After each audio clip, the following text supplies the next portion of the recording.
In the 1950s, guitarists were facing a problem. Bands were getting bigger, bands were getting louder, and a hollow body guitar was creating too much feedback on stage. You couldn't control it. It was just wild. So they created the solid body guitar, but that came with its own kind of problems. The tone was different. It wasn't as warm. It wasn't as resonant. And so someone came up with the genius idea to have the best of both worlds, a solid block down the middle and two semi-hollow wings on the side. And thus, the semi-hollow body was born, and it was iconic right out of the gate.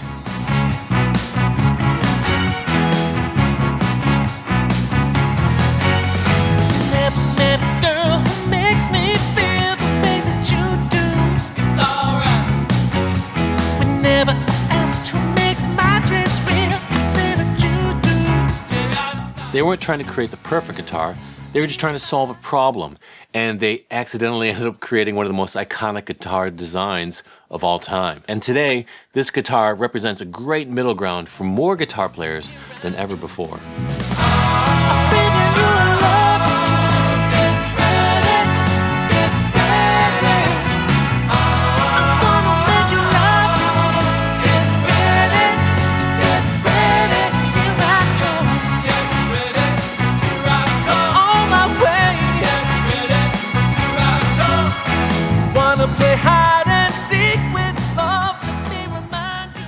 This video is sponsored by Sweetwater, who sent me this guitar. More on them later. In my hands is the Sire H7, and yes, it looks very familiar, right? Because it pulls its DNA from the vaunted 335. For decades, guitarists have used this style guitar because it occupies a very unique space in the guitar world. And the tones that you can pull out of a guitar like this, from sweet to mean, is exactly why it has endured this long. The H7 continues that tradition, and fittingly, it comes from Sire and Larry Carlton. Yes, Mr. 335. Only one player in the world has been so closely associated with this style guitar that they named him Mr. 335. So it seems only fitting to take the guitar that has his actual name on it out for a spin.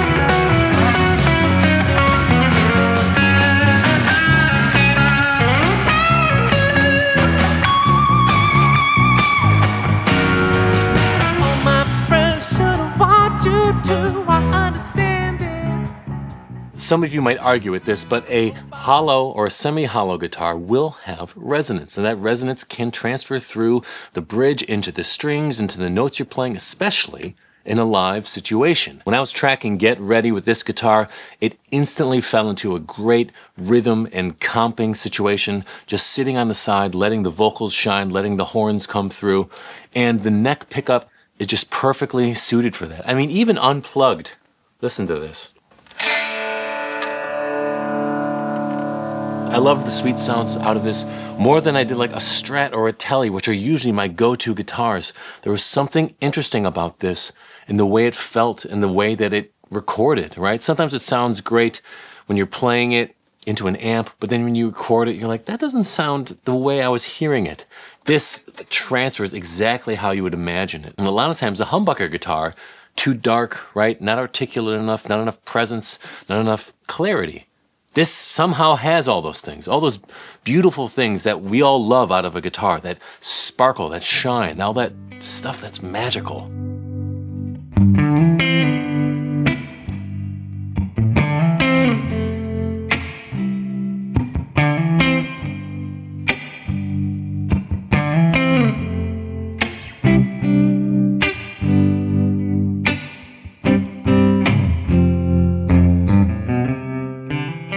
Hear that this semi-hollow style of a guitar is like the great next step for a single coil player, right? Like, oh, I started on a Strat, moved to a 335, and then they ended up somewhere in like humbucker land. And I never really understood that. I'm like, how could this be the next step? How could a guitar with a different scale length and two humbuckers be the next step? Because I do have a Les Paul style guitar, and in no way is that going to be the next step from a Stratocaster. So what would the body change? How could that make a difference? And I'm here to tell you, it makes a difference. I don't know how, I don't know why, but it does. Let's talk about fit and finish really quick. The neck is nice and smooth. The edges are rolled. The frets are smooth and polished. Everything came ready to go out of the box. I mean, I did add a little bit of relief, but that's just a personal preference. And once I got new strings on it, it felt great.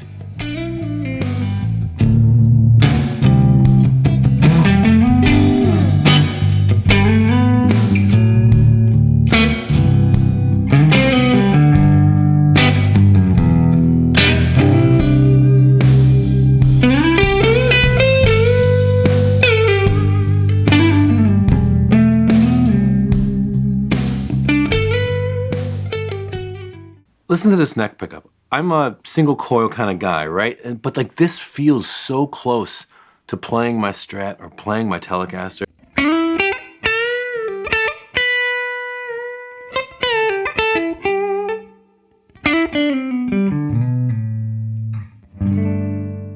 Like a little bit rounder, but not that much.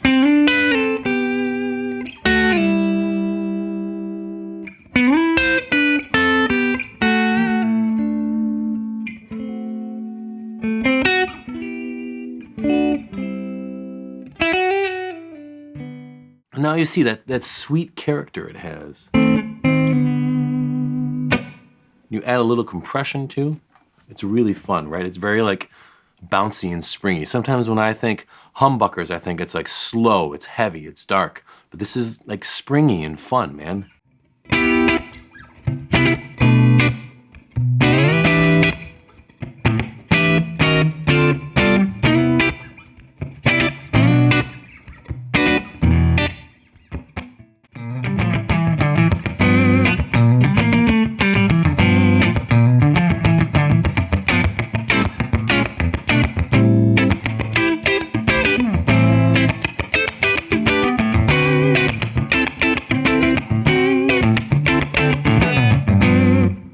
Like,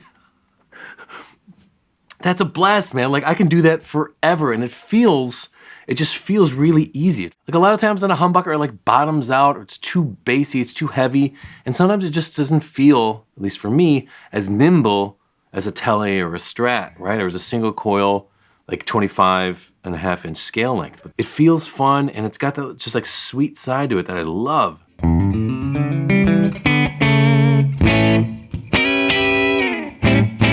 The middle position, God, it just sounds incredible. And there's so many tones if you just lightly touch all of these knobs, right? Pull back some of the bass here by taking away some of the neck pickup.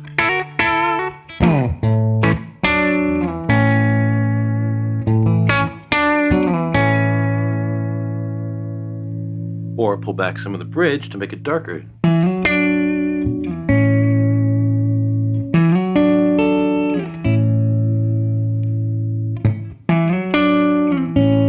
So that's just the neck pickup. That's the neck and a little bit of bridge.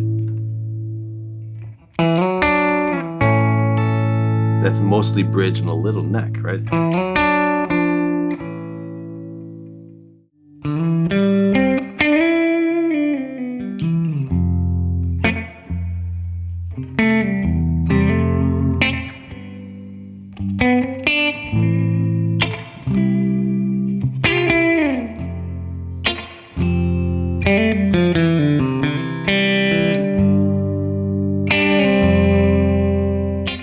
I love that tone, man.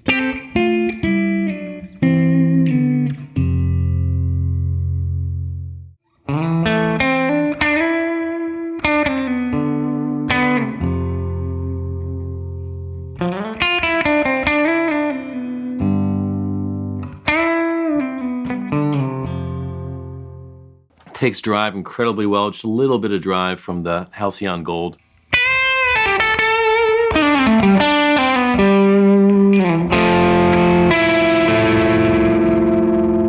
When you pull away the neck pickup, That's like a telly sound.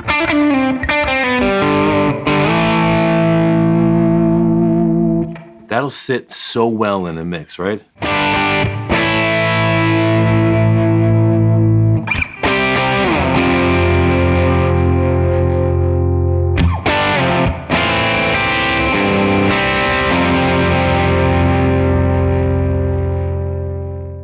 And listen to this bridge pickup, man.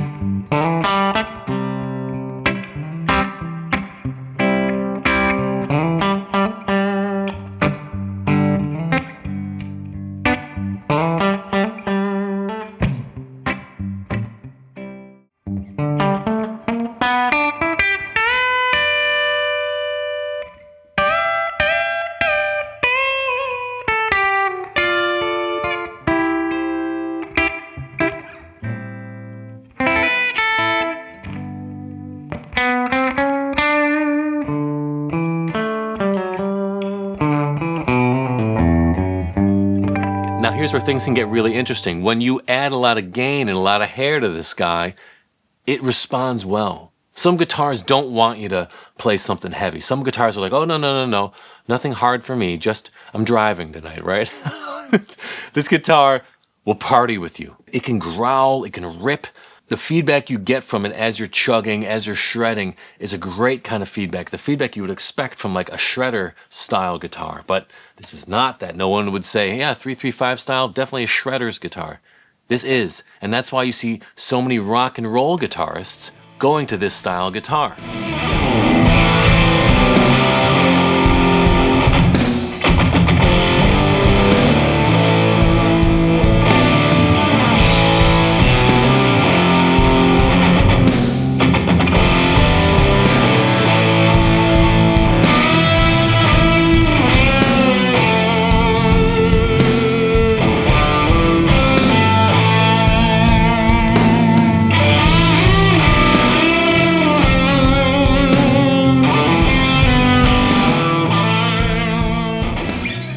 Now I got some gain going, and listen to how much this thing changes, right?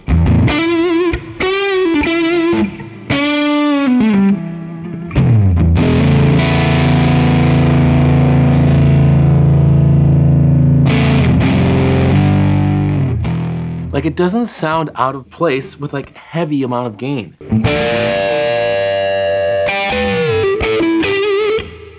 Like, it sounds really aggressive and like confident.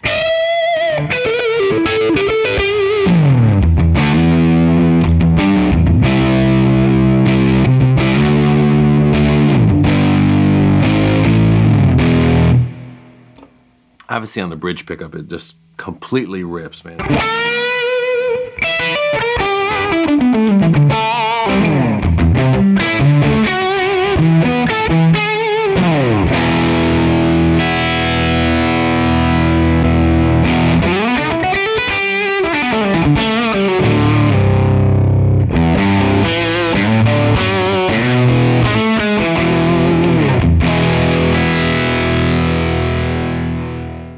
These harmonics are just so good.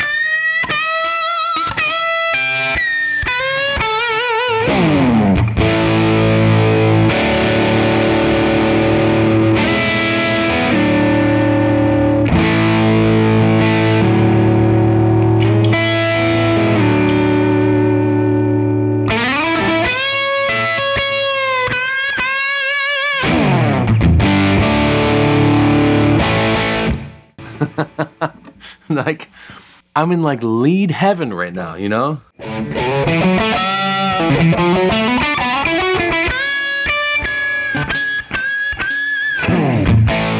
A lot of guitars like don't have that confidence and that energy. You know what I'm talking about? There's some guitars that you can like take in one direction and it's fine. You take it in another and it's like, it's not really supposed to be there.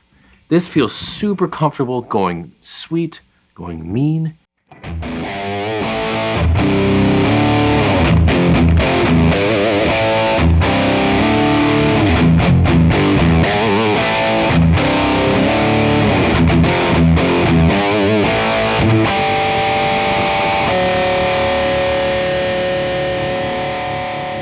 As I said earlier, Sweetwater is a sponsor of today's video, and if you know anything about Sweetwater, you know that they have great customer service, they have quick, fast, free shipping, they have a great warranty program, and they're just a phone call away. So if you're feeling down, you're feeling sad, you're feeling like no one understands your gear needs, they're there to talk to you. So if you want to know more about this guitar or any of the gear I'm using, use the affiliate links below. That gives a small commission to me, costs you nothing, and you get the gear that you want. It's a win-win-win, a triple win. Some styles of guitars have a huge personality. In fact, the personality is so big that it overshadows your playing. This Jaguar, for example, it's a Jaguar, and it's never not going to be a Jaguar. No matter how you play it, it's going to sound like a Jaguar. But this H7 allows you to kind of imbue your own experiences and your own expression on it without losing its core DNA. That was a lot of weird marketing words, right? It could mask itself to sound like an SG if I'm ripping and roaring. It can mask itself to sound like the neck pickup of a Telecaster if I'm doing some comping. It can mask itself to sound like a P90 in the middle position. You know what I mean? Like, there's so many ways to like mask it to be the perfect version of whatever you need it to be, just with the controls right here. So in that sense, the H7 really is a great collaborator, right? Every artist and every musician, every creative person needs their tools to collaborate with them, to work with them as they go and dive into new depths of artistry and creativity. I hear the argument a lot is you got to fight it. I don't like fighting things. I don't want to do that. I'm paying money for a tool. I shouldn't have to bend my own will to the inanimate object. A great tool becomes one with the artist. A great tool allows you to become better than you are. It enhances the best parts of your creativity. Now, I'm not saying that this is going to make you a better guitar player. That's up to you. But what I will say is this doesn't get in the way of your guitar playing. In fact, it's just so much more versatile than I thought it was going to be because, again, like two humbuckers. When are you like, you know what's the most versatile guitar? A two humbucker guitar. I never thought that. I was like HSS, HSH, a guitar that can split its humbuckers. But and yet, this was giving me all the tones that I wanted. This was giving me all the things that I wanted out of a guitar. And as kind of superficial as it is, it looks so cool. I remember the first time I saw a semi-hollow style guitar was Back to the Future. Marty McFly, Saving the Time Continuum. And in that moment, it seared into my head, that guitar is an important guitar. I had no idea if it sounded like it did in the movie.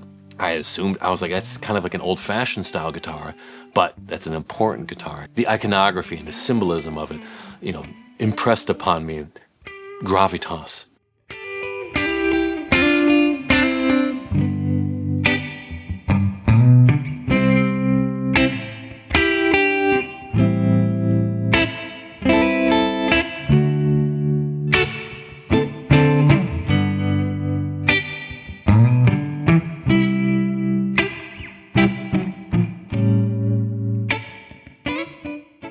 And now that I finally have one of these in my hands and I've played it and I've tracked with it and I've pushed it into every possible scenario I could think of, I realize, yes, my suspicions are confirmed. It is an important guitar. And to think that it was invented all those years ago merely as a compromise, a way to solve a problem, and yet unintentionally became one of the most iconic designs of all time. There's a lot of room in the guitar market for brands to kind of provide a new offering at a new price point. And sometimes the brand itself can push you away. You're like, well, that's not really vetted. That's not really verified. When you know that Mr. 335 himself has personally vouched for their guitar, it has to open your eyes. It has to make you think, okay, is there something there? I actually got to see Larry Carlton play live at NAMM this past year. He was playing with Marcus Miller, and it was incredible. And in my mind, I was like, I gotta try a Sire. I gotta try one. Because there was something about that moment of him playing. He was smiling. They were just having a blast. All the onlookers were just astounded at what they were watching. Two legends playing. I'm like, okay, Marcus Miller put his name on it. Larry Carlton put his name on it. It has to be good. I have to see if it's good. His name was not lended out haphazardly at all. I had so much fun playing this thing, and I can't wait to play it live. I can't wait to find out what new sounds I can get out of it. It honestly is going to jump up into like my top 3 rotation right now.